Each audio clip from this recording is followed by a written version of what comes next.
Hello and welcome to the Playtime with Rufus podcast with me, Mario Radinger. Have you ever wanted to work with higher dimensional beings yourself? Then why not join my Transformative Soul Journeys Quantum Hypnosis training? In 4 clear, easy-to-follow modules, you will learn how to guide deep explorations filled with clarity, insight, and guidance for others. For more information, visit thesouljourneys.com. This is episode 15 of Playtime with Rufus, a spiritual and metaphysical podcast unlike any other. I'm your host, Mario, and I'm so glad you're here with us as we continue this journey of remembering. Us is first and foremost Emily and Rufus. Rufus is a higher dimensional group or collective of beings who connect with us to help us better understand and live our human experience here on Earth. And none of this would be possible without my dear and incredibly gifted friend Emily, because she allows Rufus to speak through her, as Rufus is non-physical and therefore does not have a body or vocal cords of their own. In this episode, we dive deeper into the energetic layer and explore how our vibrational envelope actually interacts with the other layers of the human avatar. We talk about the order in which the VE communicates with the other layers, why its role is to always scan first, and how by doing so, it functions almost like a scout, filtering and assessing long before your conscious mind is even aware of what is happening. We also look at how sensory loss can amplify energetic perception, why empaths often work with a thinner or more permeable envelope, and how thickening or stabilizing your VE can drastically change your daily experience, even if you don't identify as an empath. At this point, the conversation moves into highly practical territory. Rufus explains how to manage your energetic battery, how to choose your environments wisely and consciously, and why it is important to understand that every interaction with other avatars or your environment is part of a much larger vibrational exchange. Along the way, Rufus reminds us how the use of language inevitably distorts truth, how we can harness the power of our source-given freedom of choice to create an earthing experience we actually enjoy, and why it is important not to put pressure on yourself while integrating this entire material. If you've ever wondered why certain places drain you, why some people affect you more than others, or how to work with your energy rather than feeling at its mercy, this episode offers lots and lots of clarity on how the energetic layer of your makeup shapes your earthen experience. To give you a heads up, because some of you asked, this first season of Playtime with Rufus has 22 regular episodes. They are already pre-recorded, as Emily and I wouldn't be able to maintain the current bi-weekly publishing rhythm given the unpredictability of our very busy lives. We decided to add a few Q&A episodes at the end of the season to round out the material and fill some of the gaps you wanted to explore further. So if you have questions about what has been covered so far, make sure to leave them in the comments on Spotify, Apple Podcasts, YouTube, or Instagram. We can still add a few more to the list before the season comes to a close. We also plan to record a personal episode in which you'll get to meet Emily when she is not in deep hypnotic trance. And you will also hear us talk about our story, how we met, and how this project came to be. You will also be able to ask her questions. So if there is something you would like to know about Emily or about her experience when she allows Rufus to speak through her, feel free to share it in the comment sections as well. And now, buckle up and enjoy the ride. This is episode 15 of Playtime with Rufus, where higher wisdom meets human curiosity.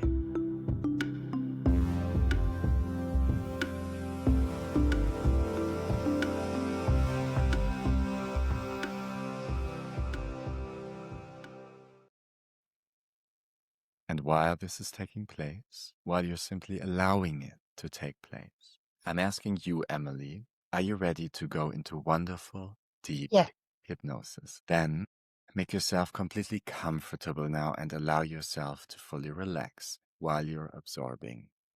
my words. And I would like Rufus to know, because I'm pretty sure they can already hear us, if at any point you are ready to speak, just let us know. Just interrupt me, because it would be interesting to find out how early.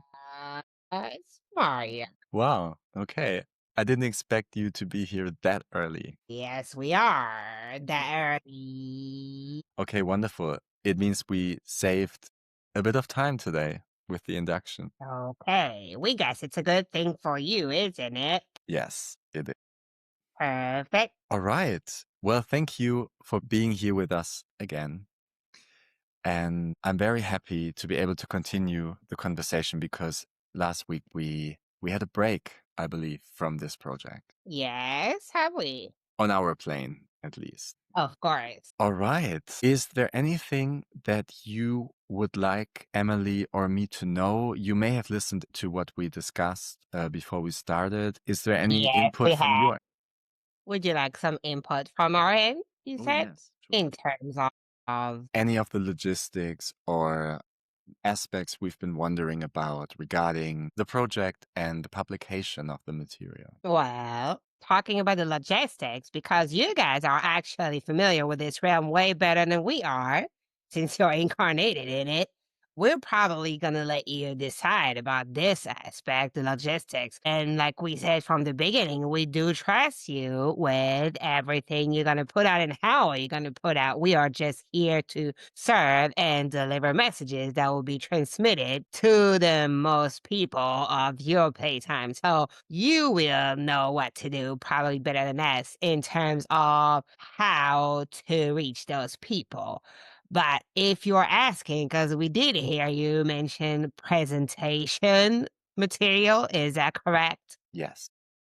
Yes, we may help if you need on this matter because we could speak for your presentation if it's needed. But in terms on how to, let's say, produce or how to reach out to your people, we do trust you with the choice of logistics, as you may call it. So the podcast or the, what was it called?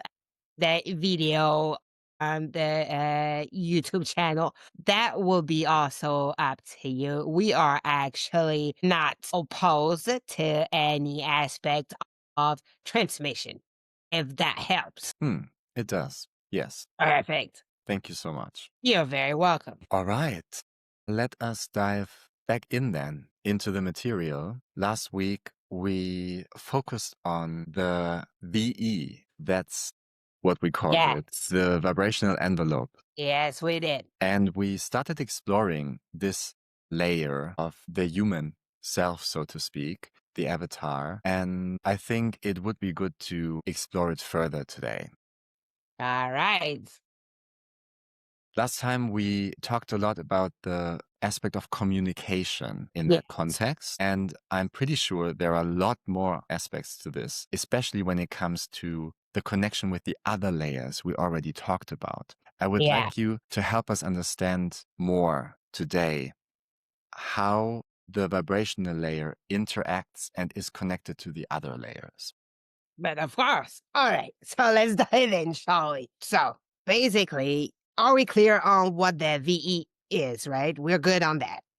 I guess so, yes. Okay. Vibrational envelope. So basically, this is one of the layers that are not tangible or not visible or anything with your senses, right? But if you tune yourself enough, you might be able to somehow sense it, which is, it's actually funny because it doesn't go through your senses, but yet you can still sense it.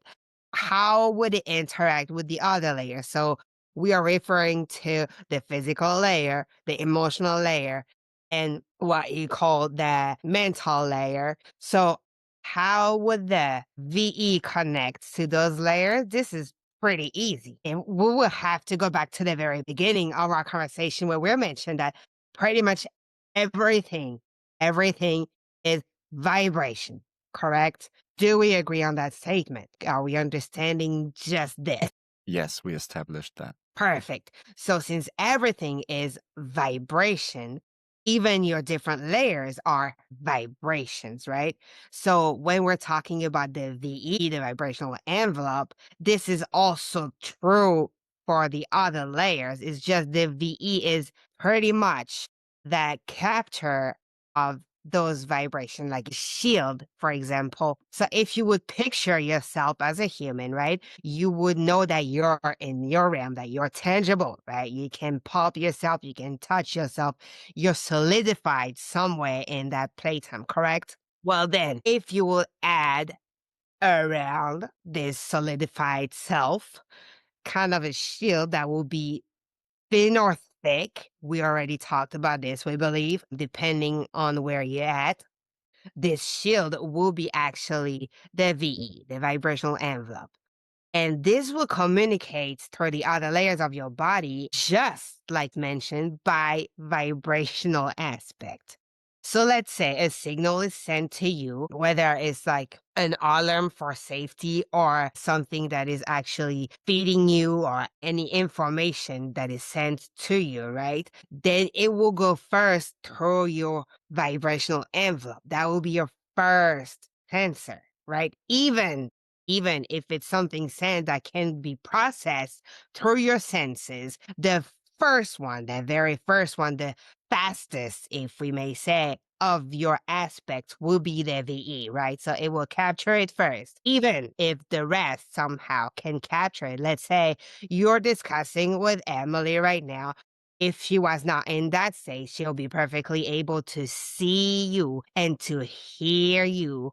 And therefore, those senses, those aspects of her will be able to capture any messages that you will throw at her, correct? Right. But faster than her eyes and her ears can process. So, on the physical layer, that will be then processed with the emotional and the mental layer, the VE layer will be able to process it a tad bit faster because it will capture the vibration as soon as it's created and processed out of yourself. Does that make sense? It does. Okay. So then the way it will be linked to the different layers is pretty similar to how they function within each other because you will send something, the VE will capture it. Either, remember, it will be sent right back because it can process it without going through the rest, or either it will breach it somehow and will be sent through different layers of yourself, meaning physical, emotional, mental layer, right? So it's basically the same way. How can we put it as a picture in order to be more specific? Okay. If you have a cake, right? Let's pretend you have a cake that has multiple layer, correct? You have the crust of your cake, you have the gooey part, the inside of your cake, and in the center of the cake, you put a meringue or whatever, something that has another texture, correct? Then you take your knife, you're gonna pierce a little bit of the cake, right? And then you're gonna pierce completely through the cake and you're gonna reach that center of it. This is basically what the VE will do with vibrations it will get. So either the vibrations just brush the surface, either it goes through completely, either it goes through deeply, yeah? And this will create a different intensity of the vibration in function of the intensity that is created by what is sent to you and what you accept to receive and the way you receive it. It creates an intensity that would reach or not the other layers of your aspect. Should we clarify that, or is this okay to understand? I think it's okay to understand. I do have a question though. Yes, fire away. The cake example, it gives us a clear idea of the order of the layers, right? Yes. First touch this one, then the other, then the third, and so on. Is there an order of cutting through with the layers we have talked about as well? What comes after the vibrational layer? Yes and no. It could have an order, but this order will shift. It's not a fixed order. You can have something that will be VE first, physical second, mental third, emotional fourth, for example. But you could have another order that will be VE first, emotional second, mental third, physical fourth. Or you can have VE first, mental the second, emotional third, and physical fourth. So you could have orders that are pretty much distinguishable, but those orders are not fixed in your reality. They are not just this way and you can shift it. No, it's this way, but it can modulate. But pretty much the one that will always be, let's say, in first lane will be your VE, of course, because this is the most sensitive one, because this is the one that is really gonna capture every sort of signal sent your way in order to, let's say, you know how you have signal that are verbalized, so it has a sound, it has something that is clear. Well, this sometimes is sent without being verbal, without even being around you. And those vibrations are so subtle that the envelope that will capture it first will be your VE. This is why in your order, let's say the common thread, if we may say, will be that the VE will be the first lane. Does that make sense? Yes. Okay. But sometimes you have your first lane, but you have your second lane that is very close to your first lane just because the signal is so obvious to one of your sense that the layers that is attributed to this sense will capture it right away. Okay? Yes. Do we need an example or is it clear enough? Just one more question in this Yeah. context. What does it depend on how the order of the layers is built in any moment? Does it depend on the kind of information that comes in? Yes. Yes. It would depend on the nature and the, if we may use that word, even if it's not an exact description, but shape of the signal. Yes. Let's say if you have a visual signal, right? Something that you can actually see for an avatar that actually can have access to that sense, something that you can see pretty much the physical layer will be the next in line because the signal will be received by your visual sense. Yes. Yes. And because your physical receives something, it will be then processed with your emotional or mental layer, maybe at the same time, maybe within an order. It could be, first or second, whatever, come after that. But the first in line being the VE on that signal, the second and very close second will be the physical, just because the shape, the signal that is sent in a visual way that is meant for your physical layer to capture first. Does that make sense? It does. Okay. Now, if you had another signal, let's say you will have an emotion, right? Energy in motion that is sent to you without words, without touch, without visual, something that is just sent. Let's say you're in the presence of someone and all of a sudden that someone is sending love to you, but without any obvious gesture or without any obvious wording, just sending this energy of love towards you, right? Then your VE will be triggered right away because it will sense the vibration. If the intensity is strong enough to breach it, then most likely the second in line will be your emotional or maybe your mental sometimes because you will have a strong one and it will process at the same time. And then your physical may or may not be triggered after. Do you see how the order can shift? Yes. Okay. So we could say, yes, there could be an order, but at the same time, it would not be able to be defined just because it would shift. That makes sense. That answering your question. Yes. Thank you so much. You're welcome. Okay. So shall we continue in terms of how it's connecting? Yes. A question just popped into my head. Yes. How does the loss of any of the physical senses, for example, influence the strength or sensitivity of the VE? For example, someone who is blind or was born blind and they can't perceive visually, is the stronger or more sensitive then? Yes, pretty much. Basically, when you lose one of your senses, right, you reinforce the others or you reinforce other aspect of yourself. So, for instance, somebody that is blind, that's a good example.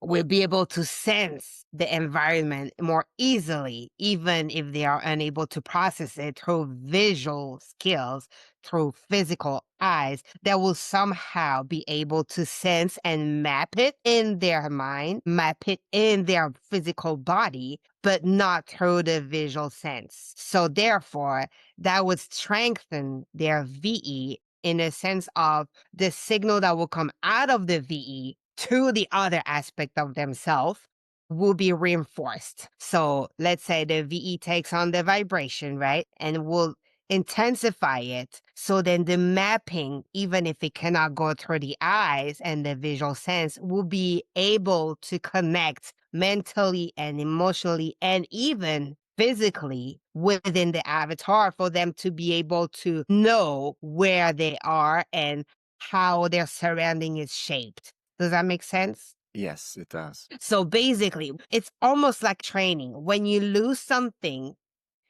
if you want to keep on functioning, you have to reinforce other aspects of yourself, correct? Yes. Yes. So it's working exactly the same way. If you lose one of your capture, if you lose one of your receptor in terms of like when the signal is sent, one of your receptor is tuned off, then that means somehow you have to reinforce other receptors or you have to train yourself and be more sensible and more in tune with the aspect of yourself that is not tangible, that is not noticeable, that is just, speaking through you without going through something that you can materialize. So basically, you'll be more tuned into it. You'll be more tuned into your intuition. You'll be more tuned into the aspect of yourself that is able to grasp information and process it without even knowing how consciously you're processing it. Does that make sense? Yes, it does. Somehow the aspect of yourself that is not this avatar, right? So the aspect that is actually the players, so your intuition side, your vibrational being will be somehow reinforced. This is also why you have people that lose one senses, and we're talking about physical senses, right? That are more able to see, since we're talking about blind in that situation, to see the other that they are dealing with for really who they are. Mm. Does that make sense? Yes, it does. Yeah. So the perceived disadvantage kind of turns into an advantage on the other level. Yes. If there is an acceptance of the situation. Because remember, we mentioned this in previous episodes, we believe there is a need of being accepting of the situation. Let's say you cannot see with physical eyes. You need to accept that situation in order to evolve and pass that and trigger and reinforce other aspect of yourself. If you are stuck in battling this because you're refusing it, it would start to manifest in a what you call negative way and creates blocking from evolution, and therefore you'll not be able to necessarily tune yourself and reinforce aspect of yourself that will allow you to pass that. Does that make sense? It does. And we talked about it previously, we believe. You did. Okay, perfect. So, yes, in order to answer your question, pretty much this is where when you have a loss in your, let's say, system, right, that you came up with, and something is not operating the way the design is made operating when it's fully accessible, then you have two options. You're accepting the situation, and then you're somehow consciously or unconsciously training yourself into fine-tuning aspect of you that will allow you to somehow process signal sent to you, even if you lost the senses, or you're gonna be stuck in a situation where all you see is, I cannot receive visual signal, I cannot process them, therefore I am not able to receive information this way, therefore I am blocked and I'm missing somehow part of signals that are coming my way. Right. Shall we continue? Yes. Yes, okay. So, in terms of how the VE connects with other layers, there is not much to elaborate because it's pretty simple. It's basically that information that is collected on a vibrational aspect will be or not processed or sent back out. When it's processed, the way it's processed and integrated will then go trigger some other aspect of yourself. But, remember everything that comes through you, that means somehow it's either too intense for you to bounce it back, either accepted by you in order to integrate, process it, and put it back out. Remember how it works, right? Okay. So this will really depend on the place you're at, not the place in talking about location place, but the place you're at in terms of your beingness. It will depend on the place you're at the moment you receive the information. Because a same avatar at different aspect of their existence in this realm could receive the exact same information and treat it differently. So let's say the first time they receive it, maybe their VE will be so thick that they'll be able to bounce it back and it will not affect them. But at another moment of their life, the VE will be a little thinner that it would bridge through and somehow it would intensify and get through the other layers. This is really a matter of, let's say, matching vibration or a state of beingness in terms of, am I able to bounce back what I refuse to receive right away? Or I'm gonna let it breach because I'm not able to do so. Or I am ready to take on this information and process it. Or I am ready to expend. It will really depend on a lot of your beingness state, if we may say that way. So your VE somehow will be your shield. And that, as we say before, you can thicker it or you can thinner it depending on what you're doing. But when it's thick, it's easier not to breach. So it's easier not to get information. When it's thin, somehow, even if this is not what your intention was, you might have to take on the information just because it was too intense and your VE too thin and it breached through the rest of your layers. Yes? But in terms of how it's connected, other than vibrations, there is no way for us to explain better than this. It's basically an exchange of information on a vibrational level that would be received or not by yourself, and that would be intensified if needed in order to breach and reach other aspect of you that will be able to somehow make you consciously acknowledge it. Okay, we think we need to go back to something in order to better understand this process. Remember, the goal of your coming into this playtime is to evolve, right? Is to experience stuff, experience self in a way that we are not able to. Through those different layers, experience expanded emotions, expanded versions of love that you would transform and receive in a different way and give back in a different way. Expanded ego parts or your mental aspect in order to train it, in order to be able to process more into that layer. Also experience physically in a way that we're unable to through a vessel that will allow you to have senses and to feel the vibration a different way, correct? All of your venue here is a very specific goal, which is for you to evolve as a being, right? This is a classroom, if you may say. We like to use more experience room, but in a human mind, it might be easier to present it that way. This is a classroom somehow, so you can basically upgrade yourself as a being, okay? Yes. Yes. Now, since everything is made this way, your VE is also made this way. So sometimes if you have information that is coming and you're unable to receive, the VE will bounce it back just because it will not be ready to be processed in terms of making you evolve. But sometimes, even if it's an information that you consciously do not want to receive, you will still get it because somehow you getting this information will make you evolve as a being. Even if consciously you think you're not able to process, or you would refuse that information, or it will shake you to your core emotionally or whatsoever, or it will hurt you physically, but it will still breach because somehow you will evolve once you're integrated that information. Could you give an example? Yes, we could. Okay. Something is actually sent toward you that is screaming danger. You're in a situation, right? You're on the outside. You're in a situation that is screaming danger. Maybe you're playing up a tree, maybe you're playing by the river, but anyway, you're in a situation that is screaming danger, okay?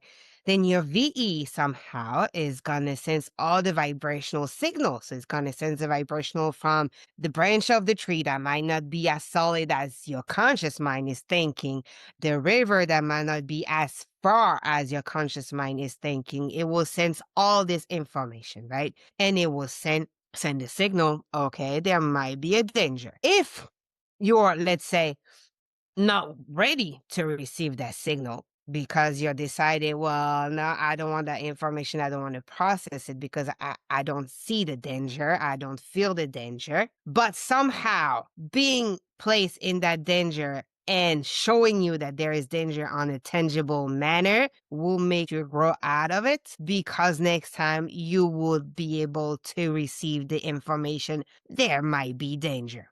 Yes. So basically, the vibrational is going to pierce your VE. Okay.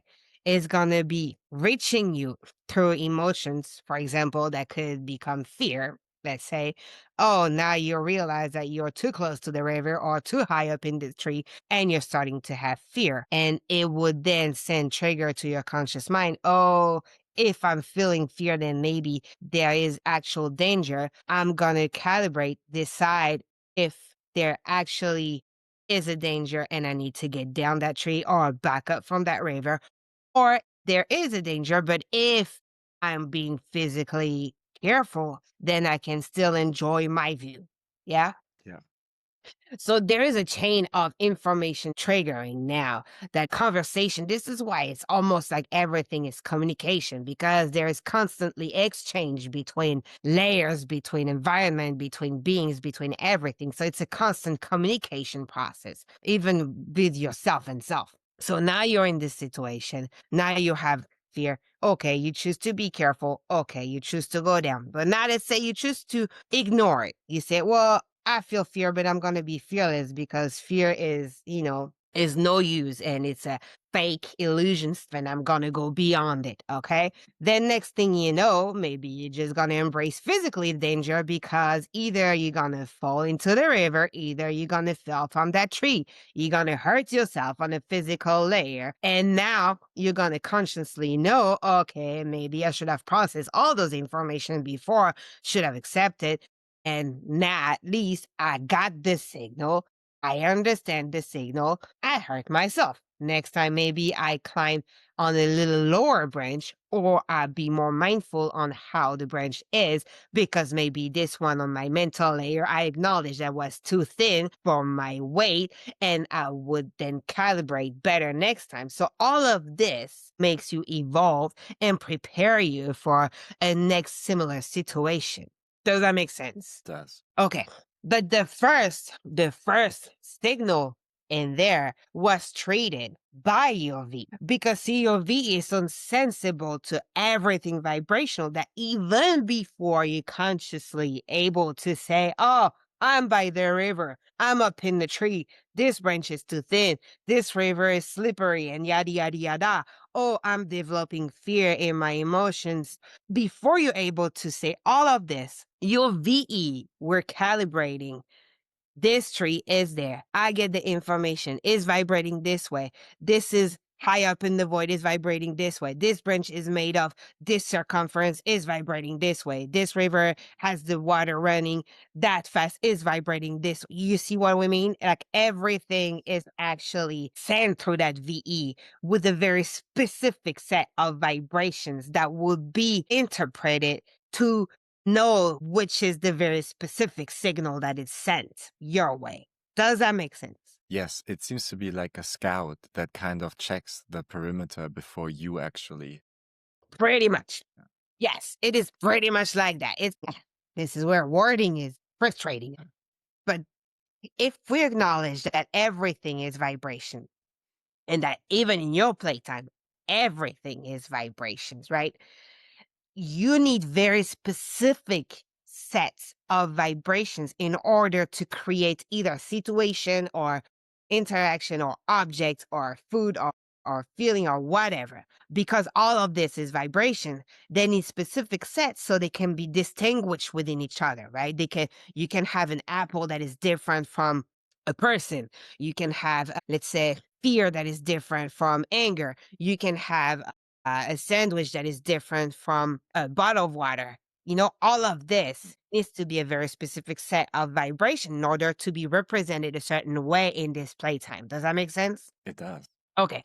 Your VE somehow is able, without you consciously knowing, to understand those coding. Yeah? Okay. And then aspect of yourself as a human, like your senses, are able also to receive those coding and interpret it. So, oh, yeah, clearly I see an apple. Clearly I touch an apple. Clearly I see a water bottle. Clearly I touch a water bottle. Clearly I hear I'm biting an apple. Clearly I hear I'm drinking from a water. Like all of this stuff is able to somehow decode this set of vibration regarding the layers you're in. And all of it together is decoding and is giving you the experience of being in the earthen realm. Yes? Yes. Okay. Now, in terms of connection, we would just say is basically somehow communication within your own layers through vibrations and through decoding of the vibrational set that is sent your way and that you're even sending back. So how they are linked, basically they are relaying each other and they are linked through vibrations and through a decoding of sets of information sent vibrationally to you. This is hard to verbalize, but hopefully you can grasp what we're trying to picture here. But yeah, this will be how the VE is linked to your other layers. Yeah, I believe I'm able to grasp what you're saying. I think you're doing a Okay, very good job. perfect.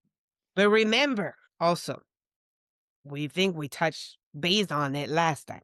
Let's say you're further away from your parents, and all of a sudden your parents are sending uh, a very strong thinking about you, right? A very strong love, very strong thinking, like everything is directed towards you. And all of a sudden, further away, you are sensing, oh, I need to call my parents, right? If this happened, is because your VE was sensing the set of vibration that was sent your way through the distance, because it travels very fast. And then it connected directly with your conscious mind through your unconscious first. So let's say VE received vibration. Oh, Mario's parents are thinking of him. Yes, we're going to let it go through because this is actually something that is going to make him evolve because he's going to exchange with his parents and then something is going to be beneficial for him out of this, right? So VE let this through. Then your mental layer unconsciously is acknowledging that you're receiving a message from VE telling you, hello, hello, this set of information has breached. I'm sending it to you. And then consciously, you're gonna somehow feel your intuitive, your unconscious aspect thinking about your parents, and you're gonna say, oh, I need to call my parents. So this is also one example of a mapping on how VE will be linked to a different layer of yourself. And then physically, you're going to pick up the phone and call it. Yes? Yes. A question. Yes. In the example you just gave, maybe you expressed it in a way that helped us understand, but it suggests that the VE has a certain intelligence to it, making choices. Yes. Yes. It does. Remember, we said sometimes it's able to bounce back but sometimes it is not able to bounce back because the signal is too strong, it's too intense. So VE does have, like all your other layers, a certain form of intelligence because it received the code and it can send it back. It can integrate, it can digest it, and it can send it right back. But sometimes, and most of the times, the VE layer of a player is thinned out because of how they live their life with the veil of not remembering. Remember? So sometimes there is no way for VE to do anything about it and it's being breached right away. Sometimes VE wants to be breached and let the signal just go through it like in butter. But sometimes VE is bouncing right back because it's a shield. So if it's a shield, if it's sending information, it's going to be like, no, we don't want it. We're going to send it right back. But if you are not in tune with it and you're not actually acting on what VE is trying to portray, is trying to send back, then VE will be breached. And then you will be touched in your other layers. And sometimes intuitively, you would feel, oh, okay, something is not right. I need to get out of this situation. I have no clue why. I feel I can't stay here. I'm bouncing. This is when you are the closest to let VE treat it, right? Because you are acknowledging that you have no clue what's happening, that you have no clue what's going on, not emotionally, not physically, not mentally, but somehow aspect of yourself is telling you to bounce, right? This is when the VE line with the what you can perceive of VE is actually manifesting. You can sense it, you can feel it, you have no clue why or how, but you know you need to bounce. You need to get out of this situation. VE has done its job almost 100% because it's got the information, it's bounced it back without you having to consciously process or emotionally or whatever. You just followed it blindly because you sense that you needed to remove yourself. Sometimes this doesn't work this way. VE is not able to be connecting with the rest of you that needs to remove yourself physically from the situation, even if you don't know why. So sometimes it will have to breach and send a signal of emotional discomfort, mental consciously knowing, okay, I'm not feeling good, like this is not right. I'm starting to itch. I'm starting to have even physical signal. Let's bounce. But sometimes it doesn't need to be breached to the core of you and go through the other layers. Do you know the difference? You understand? Yes, I believe so. Okay, the one thing that VE will work closely with is the aspect of your self that is intuitive, right? Remember, we mentioned this before. Intuition is the inner link to yourself as a non-incarnated, right? Is the one thing that you take with you when you come play in this playtime that will be your player self. And this is why you still have access to you, right? As a player. Because you have that intuition, right?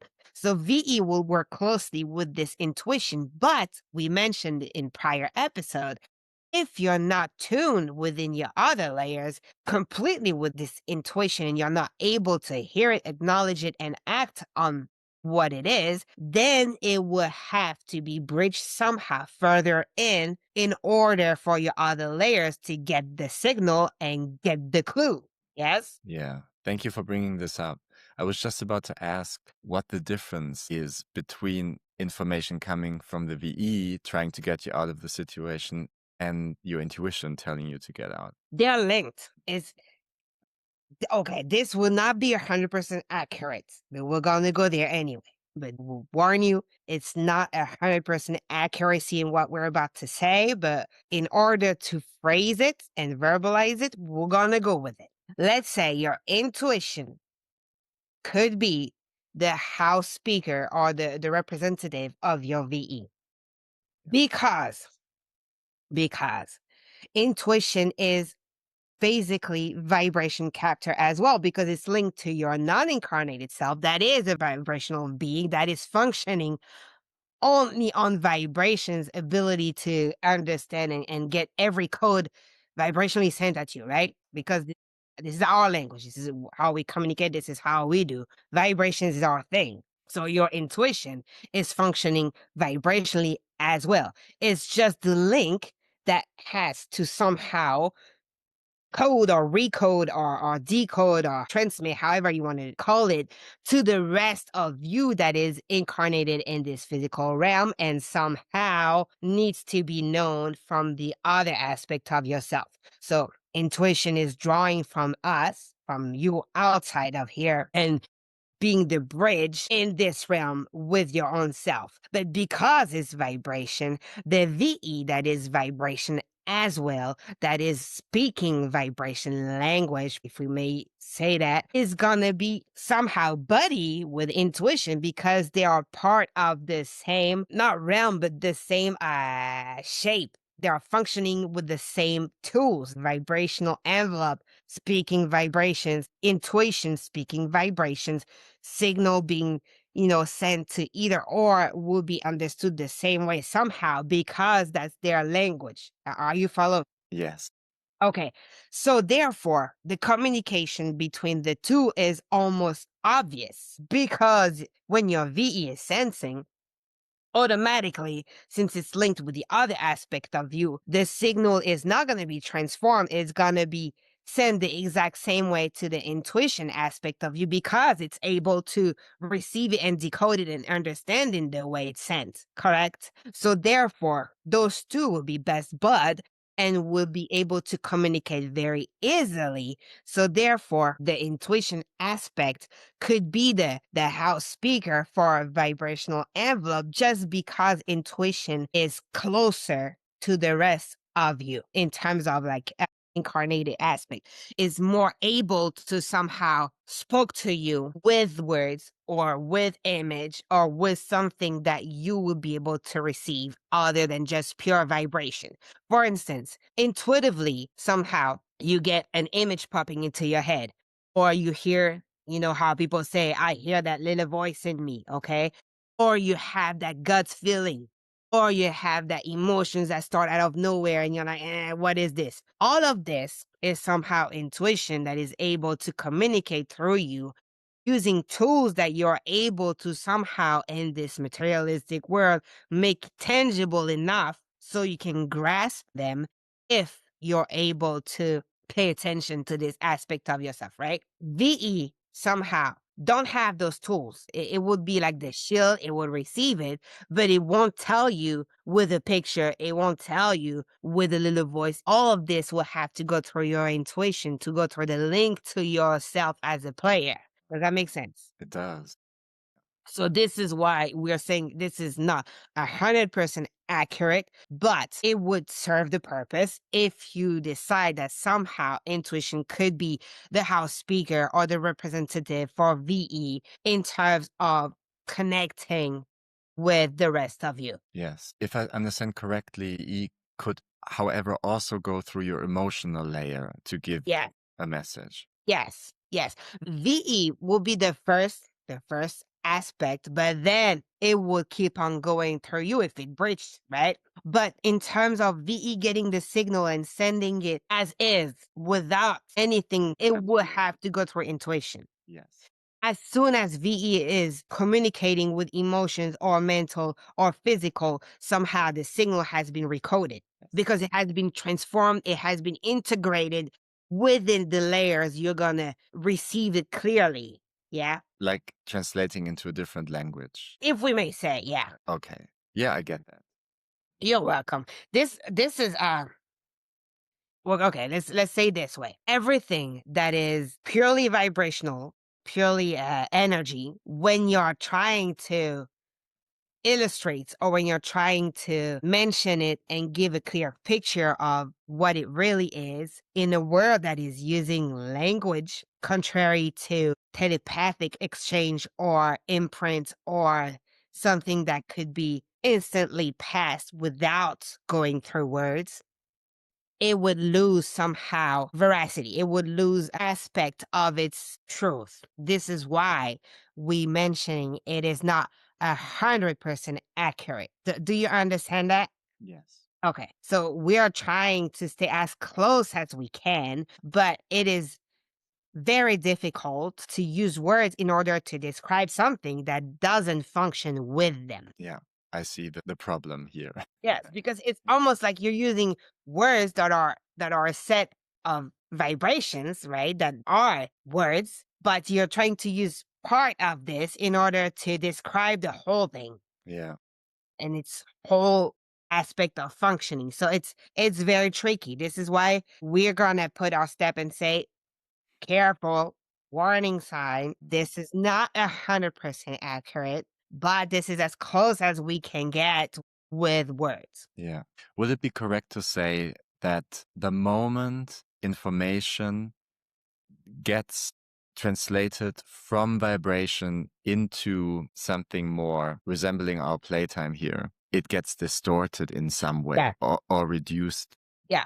Okay. Let's say distorted because sometimes it could be increased. So it gets distorted somehow. Yes. It's just a given, it's just how it works. Yes. Okay. Yes.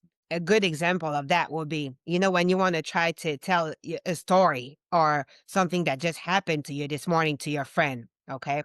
You're going to tell them what happened, but you know that when you tell them, you're not able to make them really know, really understand, really feel, really relieve that experience you just had, correct? Yeah. Yes. So you're losing somehow aspect of the experience because you're trying to frame it into words in order to share a little piece of that experience. It's not wrong, it's not untrue, it's not a lie, it's just a bit distorted. Yeah, it's just the only way you can do it. The other way you could do it is to have them relieve the experience, but because the data will have changed, because it will be a different time, a different moment, it will be experienced by a different avatar, therefore by a different player. Like all of the data will be different. So somehow it will still not be the exact same experience.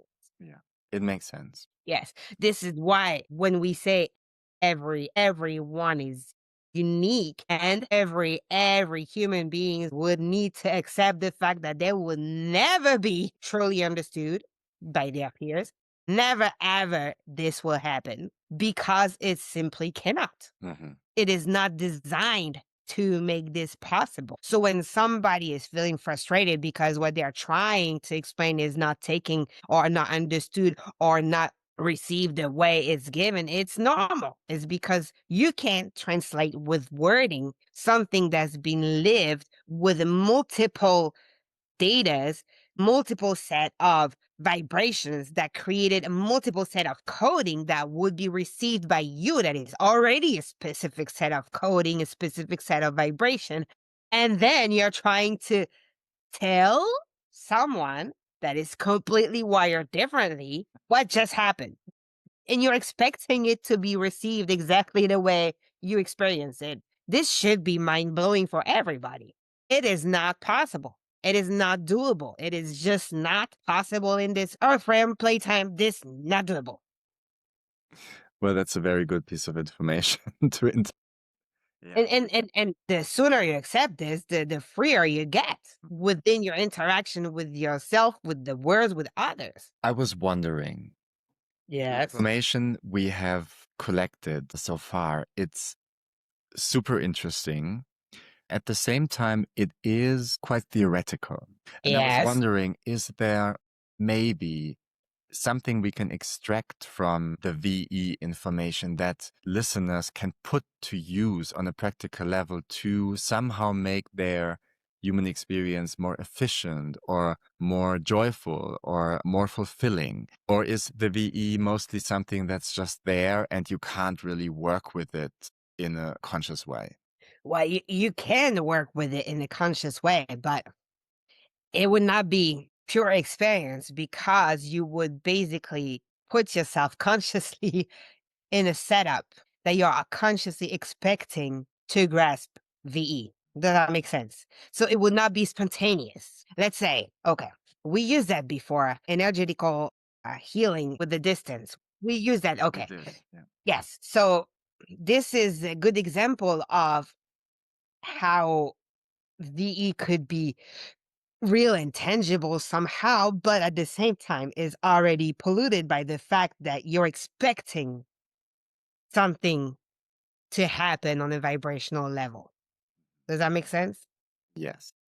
So you already conditioned yourself. It's not a spontaneous illustration of how VE works because you already conditioned yourself, organize the call, organize the fact that at this time, this day, you'll be receiving a healing. Somebody further away from you will be sending you a specific set of vibration, a specific set of information that you're already conditioned yourself to receive, that you're already conditioning yourself to be in tune more with your energetical aspect, therefore, with your VE, therefore, also with your intuition.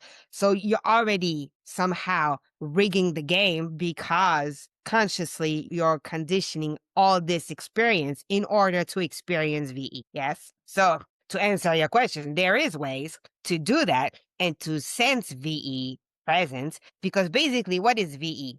It's your energetical aspect, right? So this is being in tune with yourself energetically or vibrationally speaking. So you could definitely tune, train, and experience more of that aspect of yourself, but it would not be experiencing how VE works spontaneously because you will have to somehow be predisposed to create that moment. So consciously, it will require an effort for you to set up data and surrounding or whatever in order to witness how VE function. But you could probably do this. Okay, let's take two examples. We're gonna use the surrounding. You take a surrounding that really make you feel a discomfort, that you are not in liking, that you're not feeling at peace with, and you're taking this opposite, right? And you are either putting your way, either imagining being that environment. And then you wait and see if you can feel your energy shifting. You're tuned in and you're conditioning yourself for that. So obviously, normally you will feel your energy shifting. Well, this is gonna be how VE works, and you have to imagine it working in a spontaneous manner without you knowing it. This is hard to say. We could give example in real life. We could, but those example would not be good example because they will already be rigged. If you want to really embrace the more spontaneous way, you have to make an effort to acknowledge that you are vibrations and that you are energy and be very attentive on every subtle changes that you are encountering within yourself, even if you don't know what they are, if you cannot name it, if you don't know how to feel about it, if even if it's a big blur, but as soon as you encounter somehow a subtle change or a subtle shift within yourself, this will be somehow VE signaling. Okay. So I guess the biggest value is being aware of your VE and knowing how it works.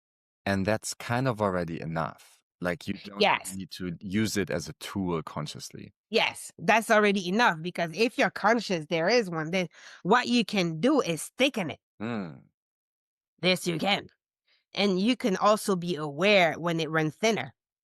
And therefore, you can then do something about it because now you're aware it ran thinner because you're getting more and more trigger because you're you know when people say I'm a sponge, right. right? Yeah. Nothing slides.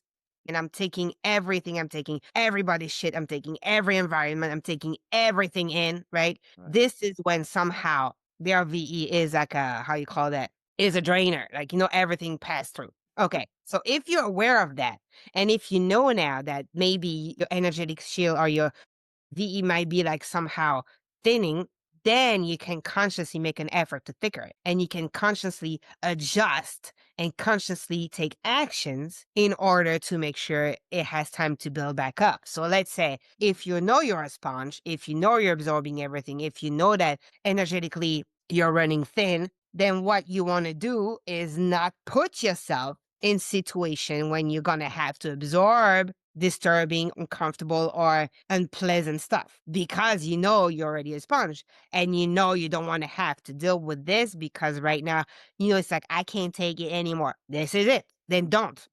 Right. So little stuff like that. Now that you know you have a shield that needs to be taken care of, just as the other aspect of yourself, this is what you can do consciously to be a good partner to this aspect of yourself. In the same way, now that you know you have another aspect of you that is not as tangible, as noticeable as the other, that can speak to you as well, then when you have that sense of something in the air, right? Something going on, something, but I can't pinpoint, I can't place it, I don't know why.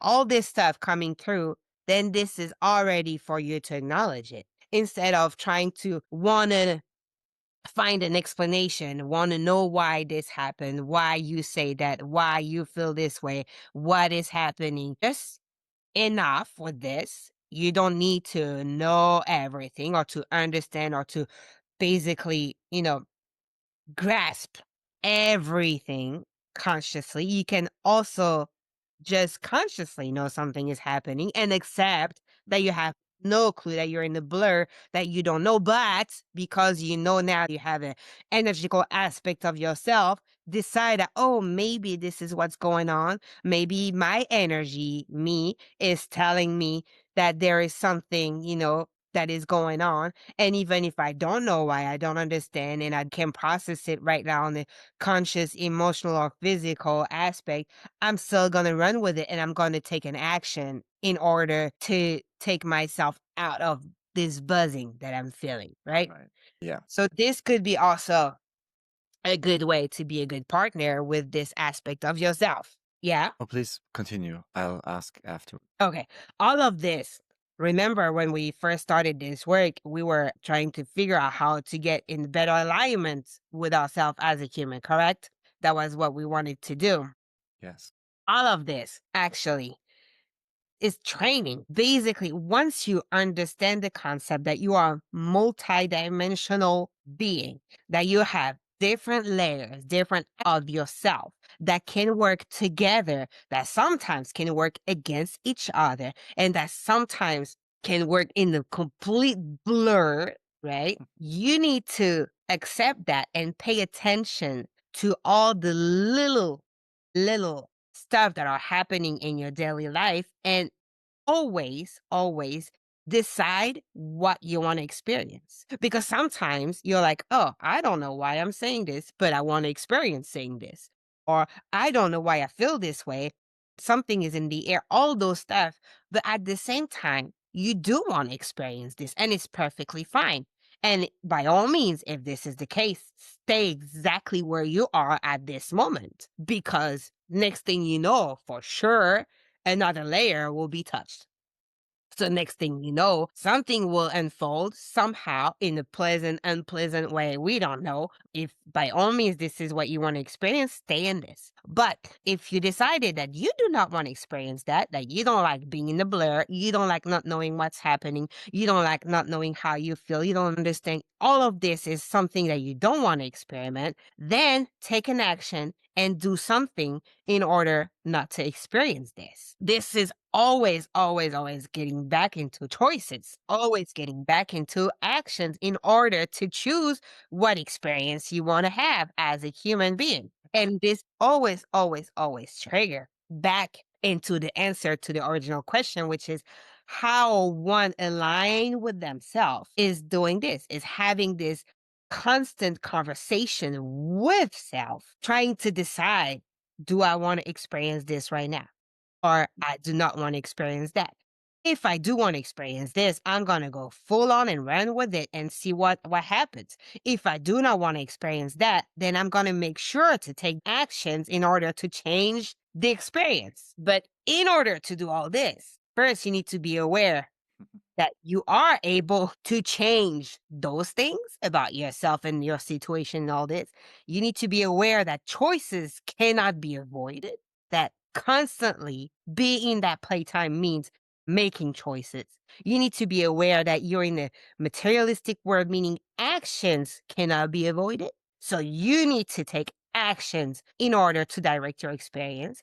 And you need to be aware of all of this that you are being so complex, and all of this that you're evolving it being so complex, that you need to be somehow kind, patient, accepting how you are playing your game, how others are playing their game. And if you can do this and start to listen a little more to those different aspects of yourself, somehow you're going to align more and more without even trying. Because you're just going to be asking yourself the simple question: is it what I want to experience right now? This is a good tool. This is your key tool to line up. Because remember, that's what you came in for, right? You came in for to experience a certain type of experience. All you have to ask yourself now that you have the knowledge that you are all this, right? Before you might not know. And even now, you might hear stuff and you might say, this is all bullshit. I don't believe in this. And that's perfectly fine. But if you come to the conclusion that, yes, it resonates with me, I acknowledge that I am multiple layers, that I am a very complex being to start with, that comes in a very complex world of playtime, that is incarnated in a very complex vehicle, that is made of very complex layers that some I've seen, I'm aware of, and some I don't even see and understand how it works.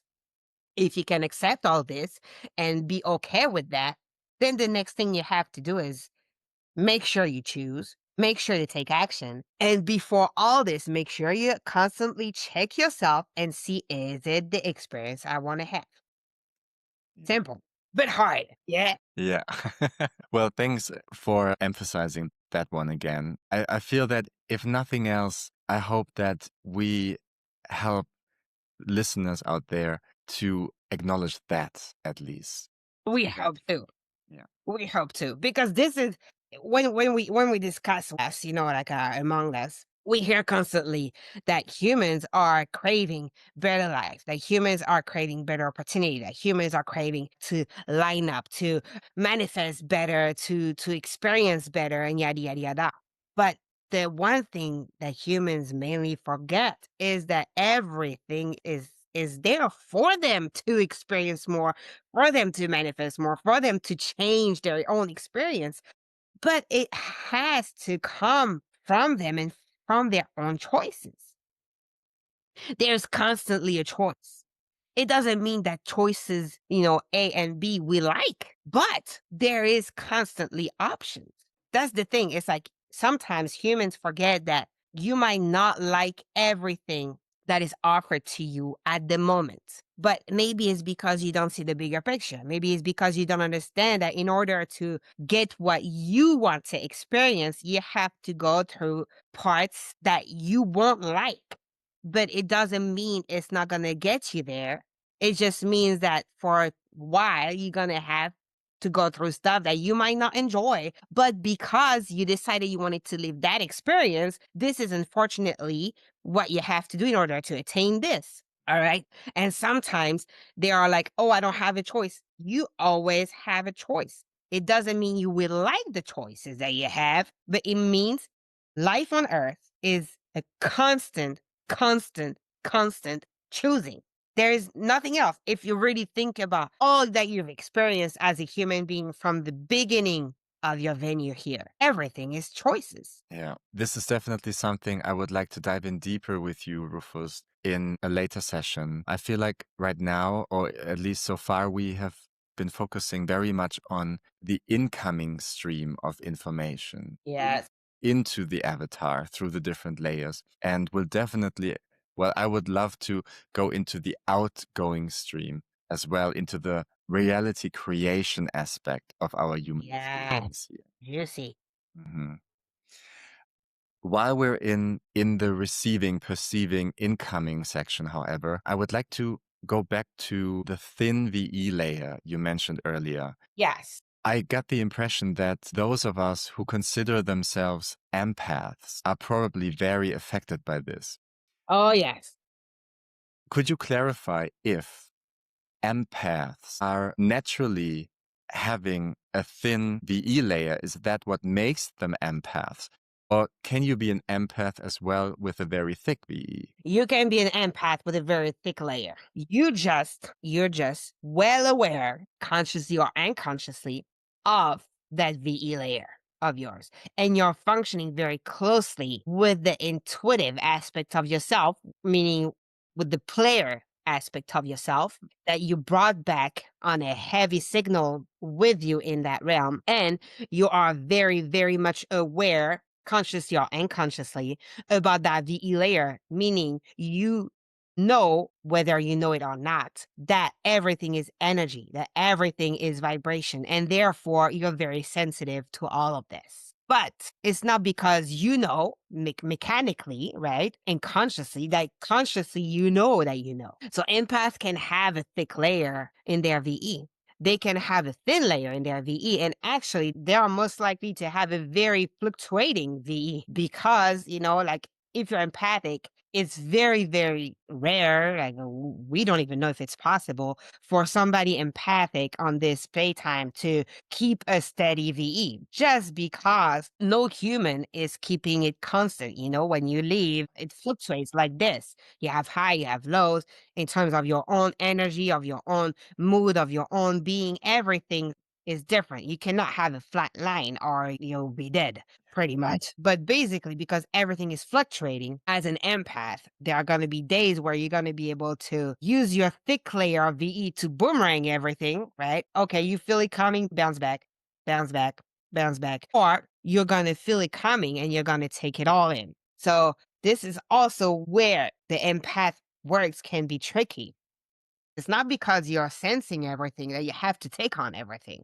It's not because you're sensing all the information that is, all the vibrations that is around you that you need to take it all in and apply it to yourself and all the layers that you are. You can be empathic, but you can choose, once you acknowledge that it's there, you can choose not to let it affect you. And this is actually more of use for the others when you are doing it this way, because somehow your empathic self is able to perceive all the vibrations and all the energy that is sent your way, and mainly because you're in tune with your VE, but because also you're protecting yourself somehow, because you can maybe see, if you take it all in, what it will do to you on the long term, and it will drain your energy, will shift yourself, and this is not the experience you want. Then somehow unconsciously you're telling your VE, okay, I acknowledge this, I can treat it in a way that I can somehow communicate with the others, acknowledging what they're sending, and then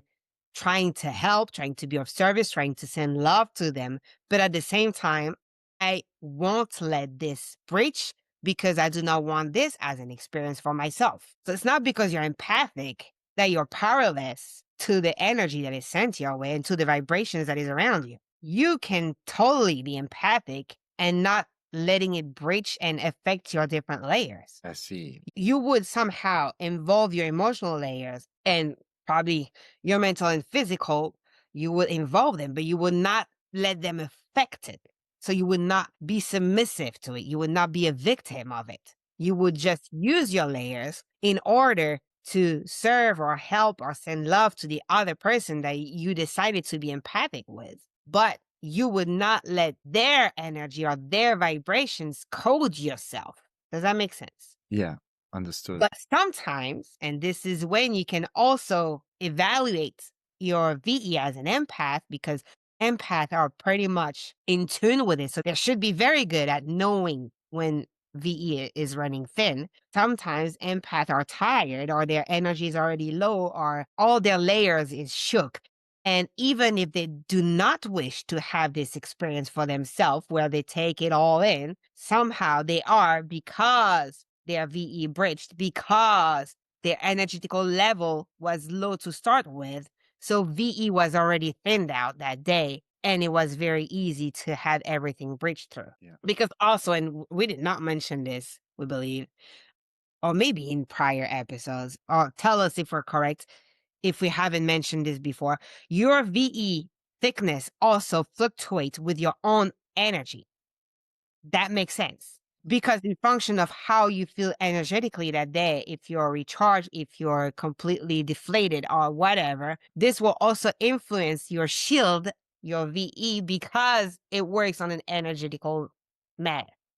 Yes? So when we're talking about thicken and thinner, also, if you're tired, if your energy is low, just be aware that on that day at this specific time, probably your VE will not boomerang as well as usually because your energy field is already low. That makes sense. Is there, however, something that one can do at any point to a certain level to thicken their layer? You mentioned earlier that to remove yourself from a draining situation would be one strategy. Yeah. Is there maybe a visualization, or is just the pure intention of like stating, I'm thickening my VE right now? Is that already thickening it? Yes, because basically, if you consider VE being vibrations and energy, everything you can do that would somehow steer or shift or transmute energy will be working. So, intention works on an energetical level, so that will work. Feeding yourself with uplifting or boosting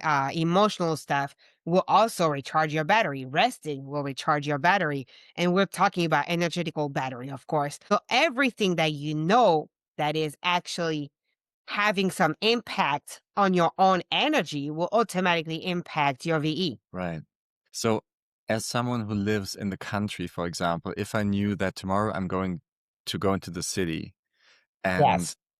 I would like to thicken my VE before I surround myself with many, many people, I could Yes. just visualize that, for example, before I start my journey. Yes, absolutely. You could visualize it before you start your journey. You could try to visualize it while you're journeying in the city. If it's become too hectic, you can also find a tree in the city or a place in nature that you know is actually fitting you. You can take a nap when you're in a city that will be able to rest your energy. And when you are back to your place, then you can take a huge bath in nature if this is what recharge your battery, or a huge sleep, or eat the food that you know somehow energetically is resonating with you. So all of this you can definitely prepare if you know you're going to encounter an experience that it will somehow thin up your layer, or if we're going to speak like in a easier language, draw your battery dry, basically. Then you can prepare yourself. So you would somehow load up before going. You would try to have some break that allows you to load up during your stay, and you will load up back again when you're back in your place, in your usual place. So it's almost like if you use your phone, imagine yourself as a phone. You're going outside, out of your way. You know you're charging your phone because you know you're going to be able to use it during the day without a plug or proximity. So you're going to charge your phone. Okay, charge your phone, go about your days. Sometimes you're going to be using a lot of your phone because maybe everybody decided to call you that morning, and noon comes and you're out of battery. What you do, you go into a place that has a plug, you plug your phone for a couple hours. Okay, you're not fully charged, but you have enough to finish the day. Yeah. And then you come back home. What do? You plug your phone back. This is the same with you. If you know you're going into a situation that will somehow absorb your energy, or that will require you to give a lot of energy, and you know your battery will be like dry, and plug yourself before, do what you have to do. If you feel deflated, or if you feel like dry at one point, find a way to plug yourself for a brief moment that will give you enough fuel to keep going. Finish the day, and when you're out with your day, when you're done, plug yourself back again. But in order to do that, and this is where it's tricky, in order to do that, you need to be aware that you're functioning on energy. You need to be aware that you're functioning on vibrations. And you need to be aware, once you're aware that you're functioning on energy, of what is actually charging your battery. See? So this means you already have done a lot of work on yourself and getting in touch with the different aspect of yourself. Because, and this is also to answer your original question for this session, when you say, how are they linked? This is also how they are linked, all your layers. Because basically, what is going to create a pleasant experience for your emotional layers, what is going to create a pleasant experience for your physical layers, what is going to create a pleasant experience for your mental layer, is going to also create a pleasant experience, meaning charging your VE layer. So they are also linked like that. Makes sense. Because we talked about how it bridged and how it shrank, but we haven't talked about how it affected positively on the other end. So if you know what you're enjoying, because remember, in terms of vibrations, in terms of frequency, in terms of energy, stuff that are basically giving you high energy and high frequency and high vibrations are stuff that are making your experience joyful and pleasant, right? Most of the time, because this is euphoric and this is something that is actually very enjoyable as an experience. Otherwise, it would not be called that way. So joy, boom, you're charging. Find something that produced this for you, and then you're charging. Yeah, I can definitely relate to that. Even when you do feel physically tired, when you suddenly focus on something that really excites you or makes you joyful, you kind of feel recharged. Like Yes. there's energy suddenly available. Yes. And as soon as you put back out all this energy, then you're completely knocked out and you're going to sleep. The phone thing is probably the easiest to understand because this is something humans, especially nowadays, humans use on a daily basis. And this is something that you can very much see how you use it and how the battery is affected. Yeah. Right. So picture yourself just like that, at least for the energy layer. Picture yourself just like a phone. But, and this is something that needs to be emphasized, not everyone charged the same way because remember, everyone is unique. So everyone needs to, prior to all this, if they want to recharge, they need to know what charges them. Because if they are trying to do as their friend do, we hear a lot of just meditating in nature is charging me. Well, maybe it's not charging you at all, right?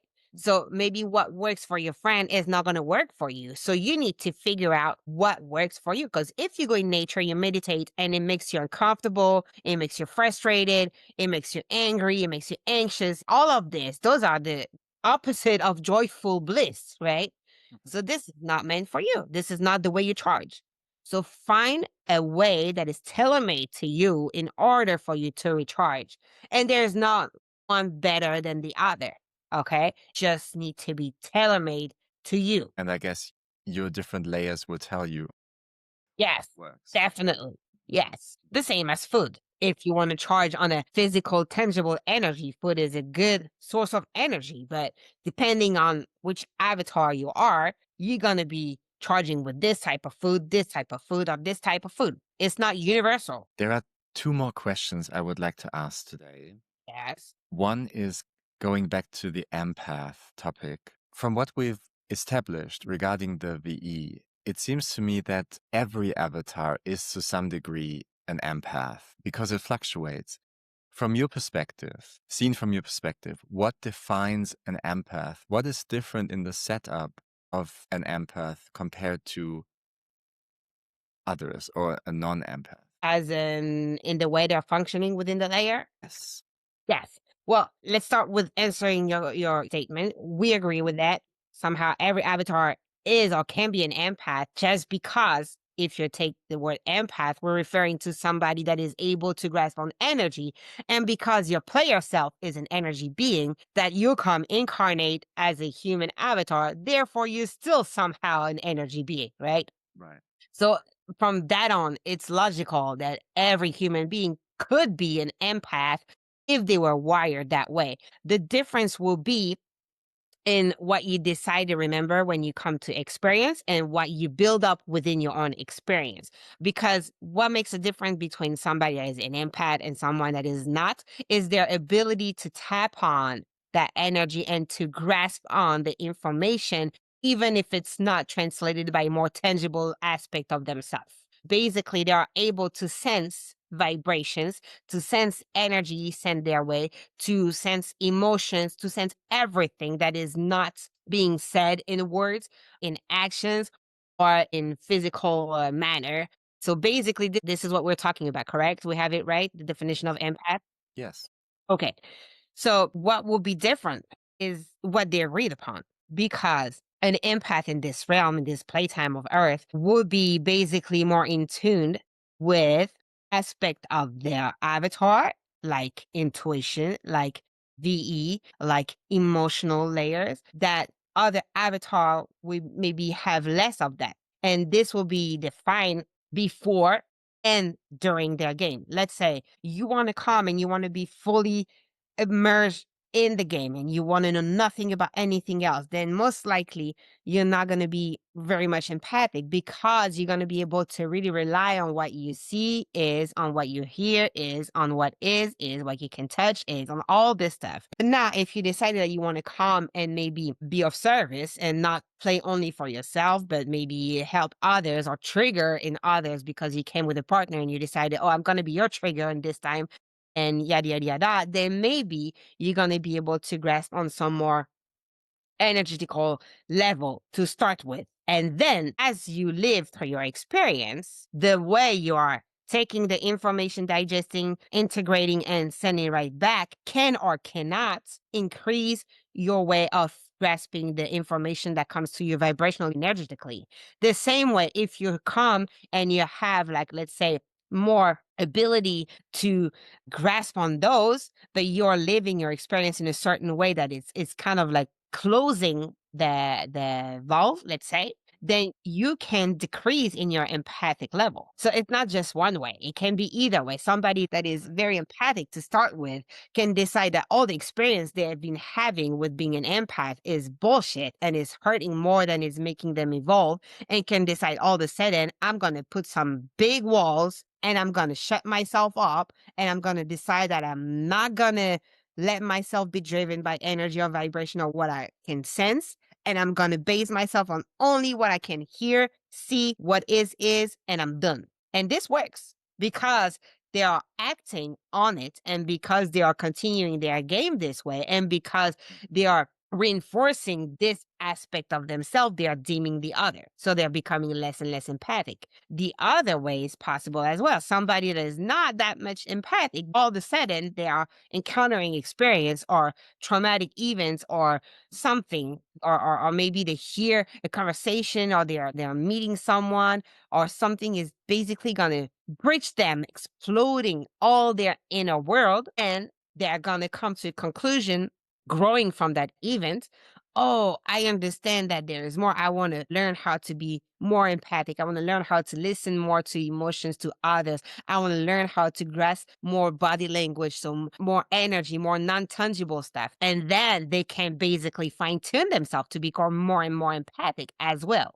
So you see, basically, you will have what triggers it. Let's say it's on 3 levels. The first level will be, what is your intention when you come play this game? Because remember, your vehicle design will be made for you to have the best opportunity to live this experience, right? We mentioned this before. So this will be one. Two will be how you are then experiencing and how you are digesting and applying what you're learning from your own game that would either increase or decrease your empathic level, right? And then three will be how far you come in the realization of yourself being more than just flesh and bones. Because once you reach that point, once you understand that you're multiple layers being, then maybe somehow you would want to pay attention more to the layers that you're less familiar with. And somehow it would change your frequency and it will make you more empathic. So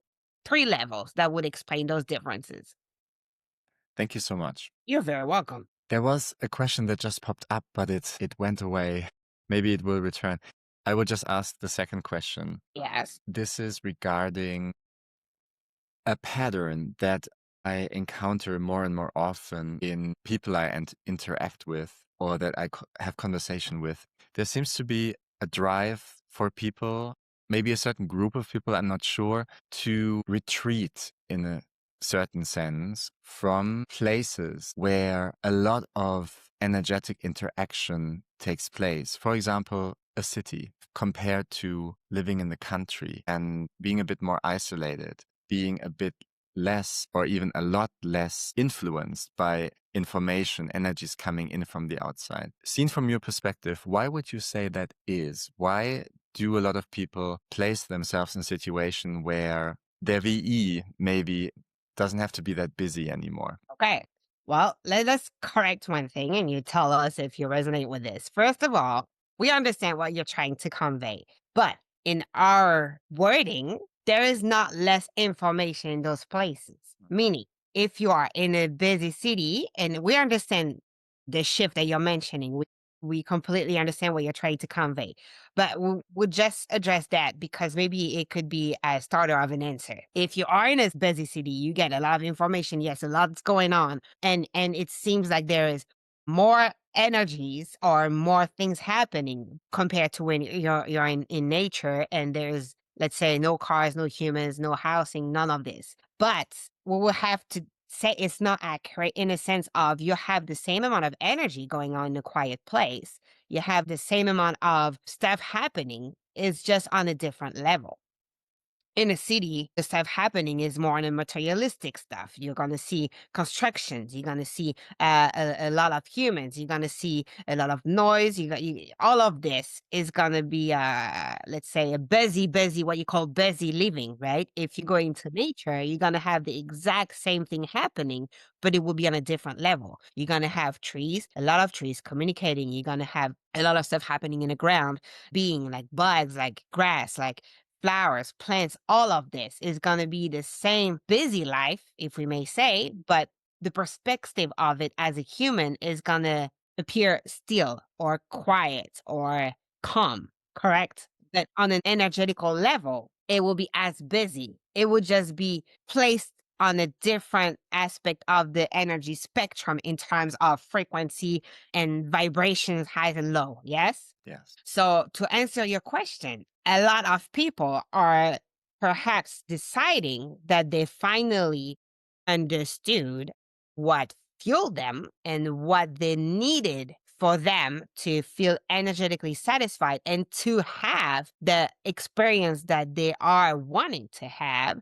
and that is not found in the city anymore. That is found within the busyness of nature, because what is being sent and what is being in the air, if you may say, it's a different aspect of vibrations. And because they are in tune with themselves enough to understand what fuel them, what they want to experience, then they are able to recognize that they will find this in a more nature place than in the busy city. Does that answer your question? It does, yes. So this goes back to what you said earlier, that each avatar needs to find out what works for them and what Yes. feeds them. Yes. Because the same way could be true from somebody living in a countryside, right? That has spending their entire life with nature and all of a sudden going to the city and experiment a completely different energy because the energy is so different. But all of a sudden they are blossoming there because what they want is to experience busy life, a lot of people to encounter, a lot of places to go eat, a lot of work, a lot of construction, because this is thrilling to them and it makes them feel a way that is actually recharging their battery. So this is actually possible this way. Right now, it's more visible when a lot of urban people are moving to the countryside, because usually in this realm, it's more difficult for someone from the countryside to move into the city just because of the work bills and money it requires, because usually life on earth could be cheaper on the countryside than it is in a busy city, right? So this move might be harder to make, but city to country is easier this way logistically it's easier this way. So this is probably why we're seeing a lot of this happening, but it has nothing else to do beside the fact that the people are getting in tune with themselves and finally understanding what fueled them, at least at this moment.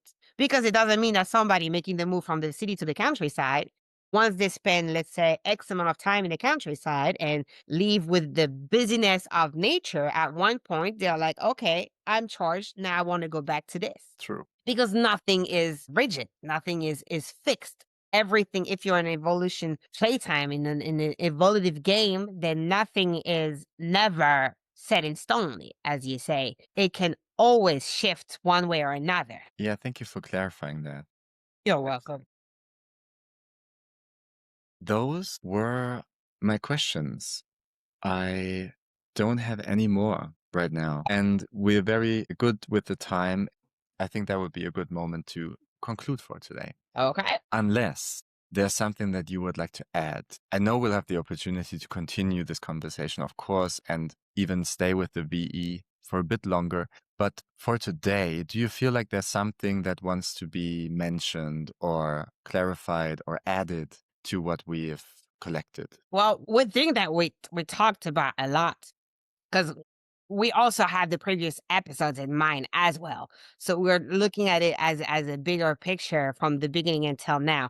The one thing that we have that is not a concern, it's not really a concern, but it's just something that we really want to make sure is understood. We're talking about a lot of stuff that maybe one will want to apply right away, everything at once, just like that in their everyday life, and decided, okay, from now on, boom, I'm taking all in, I'm applying all at once, and I'm a new me.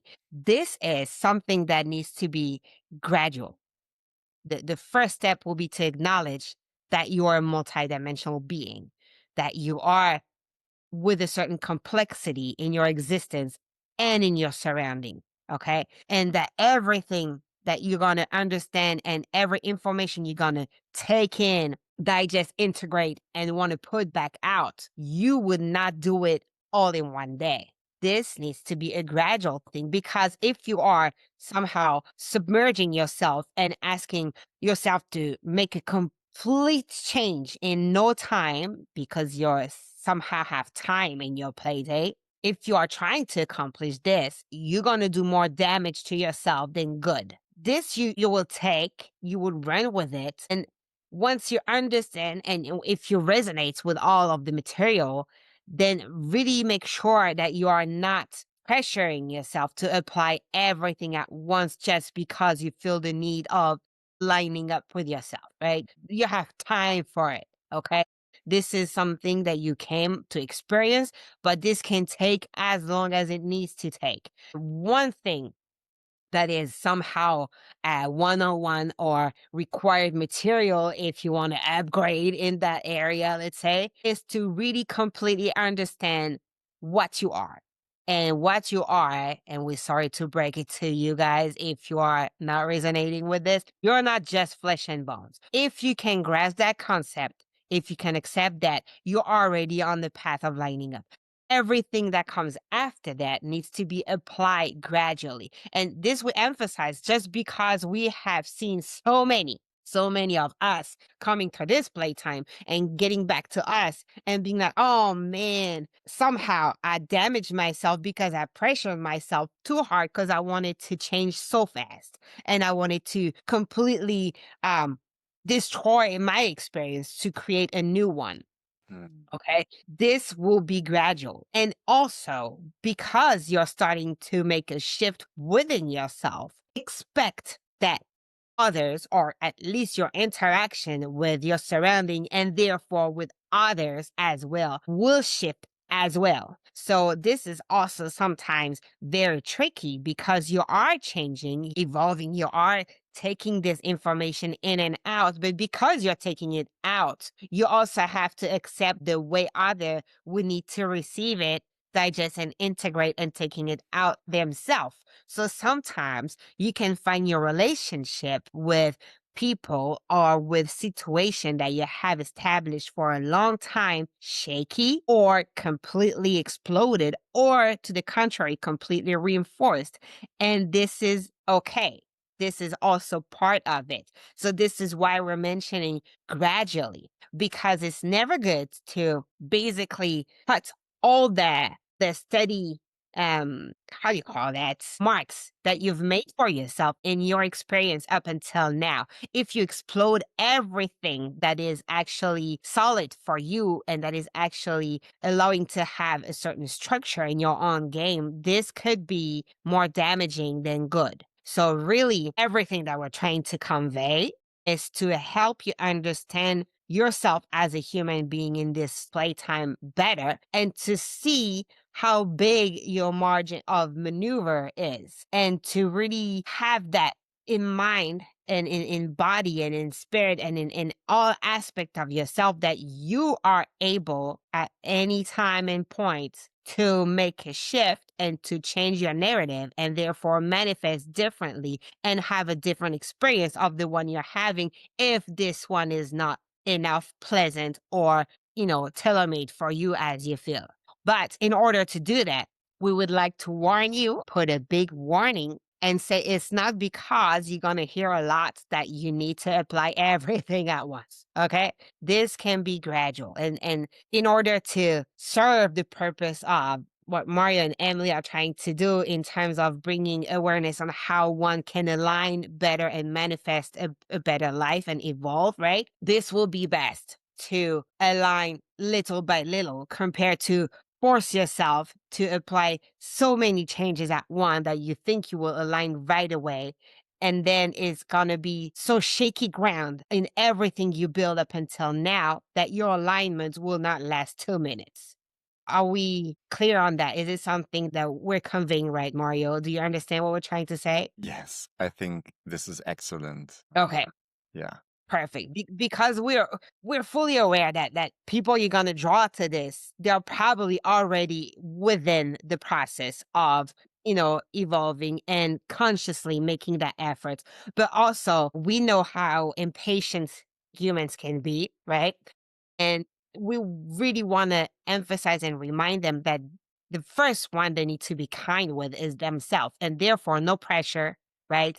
Nothing forced, and really understand that once you're changing something, it's going to have consequences on others. So you make one shift within yourself, automatically is going to have repercussion on what's surrounding you. Okay. So sit with this shift with yourself and what it's going to create for your surrounding and for your people. And then sit with their shift as well, adjust. And as soon as you say, okay, I feel good, this is steady ground, the shift is good, everybody is good, I'm having the experience that I want, then continue shifting. Everything is linked, and we're hoping you understood it by now. Everything is linked, so you cannot shift yourself without shifting others and without shifting the game. So really understand that gradually, yeah? Yes. Thank you so much for emphasizing that. You're welcome. And let us now conclude the session for today. Right? It was a wonderful last message for today. And you also helped Emily and me confirm the decision we made earlier about how we're going to, or in what rhythm we're going to publish these episodes. So thank you. Perfect. All right, Rufus, I will now let you go, and I'm looking forward to the next opportunity we have to talk. Us too, Mario. Till next time. Till next time. I now ask all well-meaning, higher dimensional energies and beings who have worked with us here today with much love and gratitude to recede to where they reside. And we want to specifically thank Rufus for all the information, knowledge, wisdom they have shared with us. Have you ever wanted to work with higher dimensional beings yourself? Then why not join my Transformative Soul Journeys Quantum Hypnosis training? In 4 clear, easy-to-follow modules, you will learn how to guide deep explorations filled with clarity, insight, and guidance for others. For more information, visit thesouljourneys.com.